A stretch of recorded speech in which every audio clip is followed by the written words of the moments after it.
नगर पालिका नागदा द्वारा community hall में एलईडी लगाई, स्व सहायता समूह व स्ट्रीट वेंडर्स को जानकारी देने के लिए। वो सचमुच में अद्भुत और अभूतपूर्व है और उसमें भी सबसे पहले वो जो सबसे पीछे सबसे नीचे और हमारे सबसे गरीब भाई और बहन, सबसे पहले 1,75,000 करोड़ रुपए का गरीब कल्याण पैकेज आपने माननीय प्रधानमंत्री जी दिया, जिसमें गरीबों को संबल प्रदान किया। गरीब की थाली कभी रह जाता है, कोई गरीब लॉकडाउन के दौरान भूखा ना सो पाए, इसलिए 80 करोड़ गरीबों को निःशुल्क राशन प्रदान करने का महाअभियान आपने चलाया। प्रधानमंत्री स्वनिधि योजना के तहत पथ पर विक्रय करने वाले व्यवसायियों को आर्थिक मदद उपलब्ध कराने के लिए प्रधानमंत्री द्वारा स्ट्रीट वेंडर्स से वीडियो कॉन्फ्रेंसिंग के माध्यम से चर्चा की गई। नगर पालिका द्वारा कम्युनिटी हॉल में स्व सहायता समूह की महिलाओं व स्ट्रीट वेंडर्स के लिए बड़ी स्क्रीन लगाई गई, जिसमें प्रशासनिक अधिकारी व जनप्रतिनिधिगण मौजूद थे।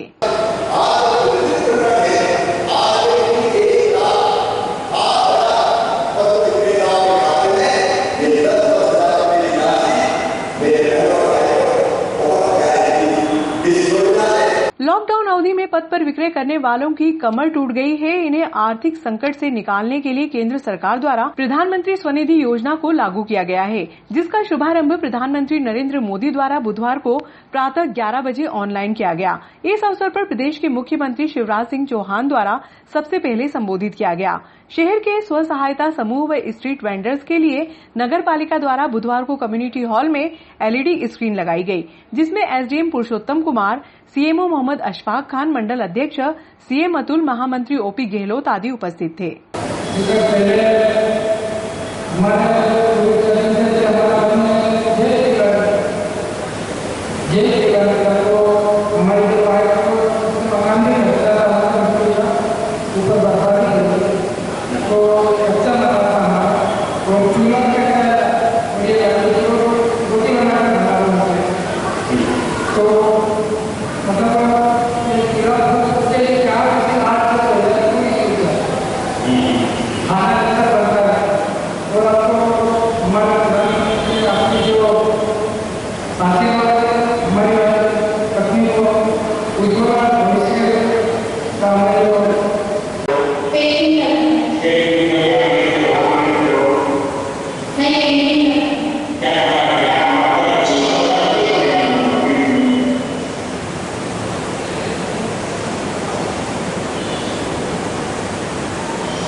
इसी कड़ी में आलोट में भी प्रधानमंत्री स्वनिधि योजना के तहत पथ पर विक्रय करने वाले व्यवसायियों को आर्थिक मदद उपलब्ध कराने के लिए प्रधानमंत्री द्वारा स्ट्रीट वेंडर्स से वीडियो कॉन्फ्रेंसिंग के माध्यम से चर्चा की गई।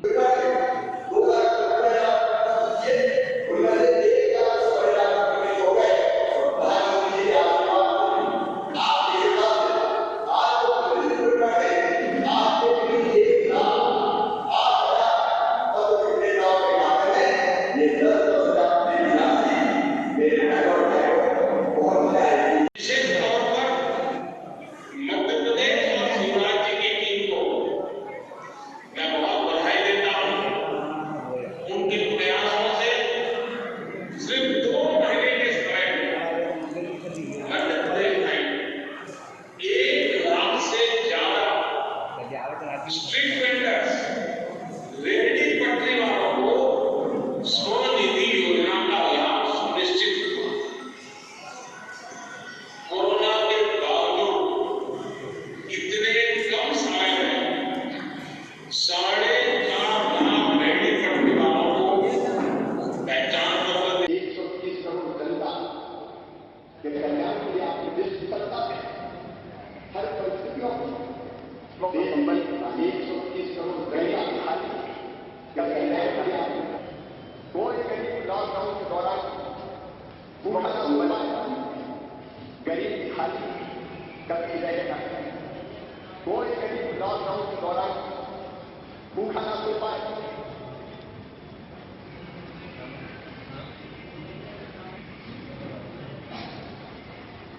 सर, क्या आयोजन था और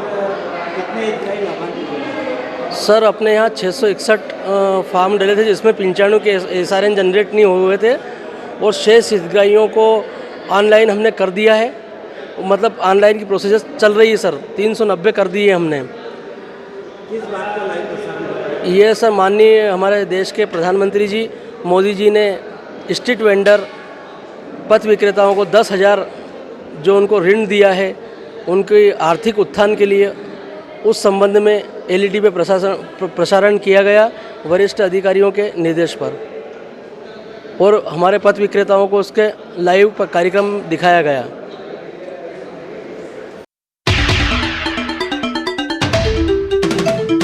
अभिभाषक संघ के अध्यक्ष विनोद रघुवंशी के जन्मदिन के उपलक्ष्य में बुधवार की दोपहर बार एसोसिएशन द्वारा गरिमापूर्ण आयोजन किया गया।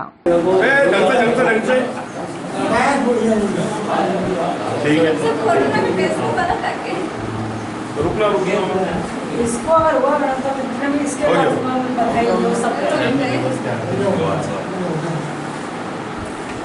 देखा ना, कोई खांसना मत हो 2-3 दिन। ठीक है,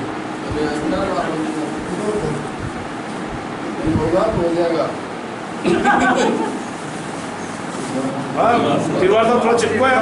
बस रहने दे, कोरोना नहीं करना। हो गया, थोड़ा पास में हो गया।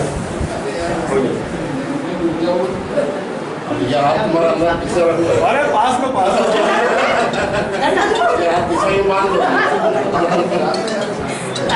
धन्यवाद भाई। चल आगे, इसको कैमरा मत लेना। भूमि दान करने के नाम पर शासन को लॉलीपॉप देकर वारे न्यारे होने के देख रहे हैं सपने। न्यायालय के लिए कई वर्षों से भूमि खोजने के बाद कुछ हद तक उज्जैन रोड महादेव चबूतरा की भूमि की कमियां दूर करने की कोशिश कर प्रशासन ने प्रस्ताव जिले को भेज दिया था। भूमि के मूल्यांकन के लिए तहसीलदार को आदेशित भी किया गया था।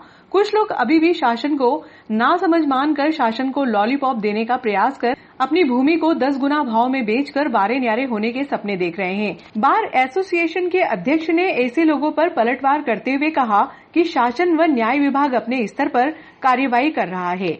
न्यायालय भवन की जमीन को लेकर शहर के कुछ वरिष्ठ नागरिकों या किसानों द्वारा भूमि दान करने का प्रस्ताव दिया गया, क्या है पूरा मामला? वैसे तो मैं उन लोगों को धन्यवाद प्रेषित करना चाहूँगा कि जिन लोगों ने न्यायालय भवन के लिए या सोशल एक्टिविटियों को ध्यान रखते हुए अपनी ज़मीन को डोनेट करने संबंधित जो बात कही है वो काबिले तारीफ है। और न्यायालय भवन के लिए जो हाईकोर्ट के निर्देशानुसार पत्रानुसार जो चीज़ें ज्ञात हुई हैं उस संबंध में माननीय जिलाधीश महोदय के द्वारा, जिला जज के द्वारा, कलेक्टर महोदय के द्वारा एक ज़मीन को चिन्हित भी किया गया है। साथ ही उस ज़मीन के संबंध में प्रस्ताव भी पारित हो चुके हैं। वहाँ पे स्ट्रक्चर बनाए जाने संबंधित इंजीनियरों से मार्गदर्शन लिया जा चुका है। पूर्व में भी नागदा नगर में इन न्यायालय भवनों के नवीन निर्माण के लिए ज़मीनों को आवंटित करने संबंधित प्रक्रियाएं की गई थी।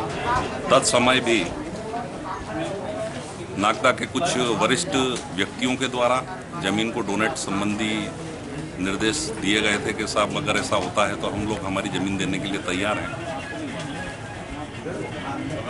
और इस संबंध में मैं ये कहना चाहूँगा कि जो व्यक्ति हैं, जो कृषक हैं या जो डोनर हैं, उन लोगों के साथ में एक वस्तु स्थिति ये है कि वो या तो शासन को वर्गलाना चाह रहे हैं या उस ज़मीन को लेकर अपनी ज़मीन के भाव बढ़ाने के प्रयास में है। जहाँ पूरी प्रक्रियाएं हो चुकी है, शासन के पास में बहुत सी शासकीय भूमियाँ पड़ी हुई हैं, वहाँ पे पूरे तरीके से कार्यरत कार्य हो चुके हैं।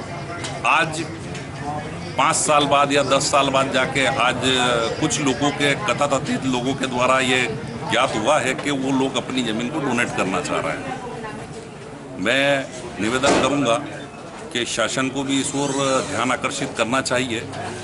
आखिर वो व्यक्ति जो व्यक्ति अपनी ज़मीन को डोनेट करना चाह रहे हैं वो तारीफ़ के लायक हैं, पर वो केवल अपना हित सोच रहे हैं, जनहित के बारे में उनका कोई ध्यान आकर्षित नहीं है। शासन ने जिस ज़मीन को चिन्हित किया है उस जमीन पे भवन निर्माण होना तय भी हो चुका है, किंतु या तो किसी व्यक्ति विशेष के हित में या स्वयं के हित में वो इस बात को कह रहे हैं कि हम जमीन डोनेट करना चाहते हैं।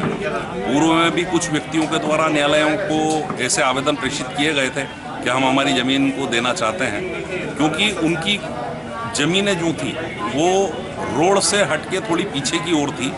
उनका मात्र उद्देश्य ये रहा है कि उन ज़मीनों को वो डोनेट करें, वहाँ पे न्यायालय भवन की स्थापना करें, और जो बाकी शेष ज़मीनें जो बची हुई हैं, बाहुबली लोग भी कुछ उसमें मिले हुए हैं, कुछ ज़मीन के सौदागर मिले हुए हैं, कुछ व्यापारी लोग हैं, कुछ ऐसे कृषक लोग हैं कि जो केवल अपना हित देख रहे हैं और ज़मीन को डोनेट करने संबंधित बात कर रहे हैं। तो मेरा उन लोगों से भी यही निवेदन है कि वो शासन को न वर्गलाएं और इस तरह के कोई कृत्य को भी ना करें।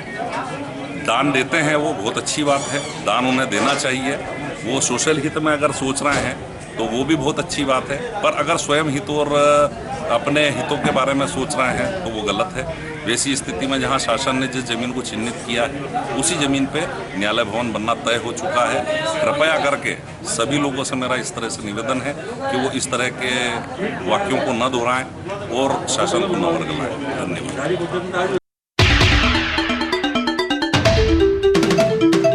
आलोट पुलिस अधीक्षक द्वारा गोवंश की तस्करी करने वालों के विरुद्ध कार्रवाई हेतु चलाए जा रहे अभियान में अतिरिक्त पुलिस अधीक्षक सुनील पाटीदार द्वारा एसडीओपी आलोट डीआर माले को निर्देशित किया गया, जिनके द्वारा थाना प्रभारी बरखेड़ा कला विजय सनस के नेतृत्व में टीम गठित कर गोवंश की तस्करी करने वालों के विरुद्ध कार्रवाई हेतु लगाया गया है। इस टीम के द्वारा ग्राम बरखेड़ा कला सीतामऊ रोड पर वध हेतु 2 महिंद्रा बोलेरो पिकअप वाहन में क्रूरता पूर्वक भरकर लेकर जा रहे कुल 13 गोवंश केड़ों को जब्त किया गया व 5 आरोपियों को गिरफ्तार किया गया।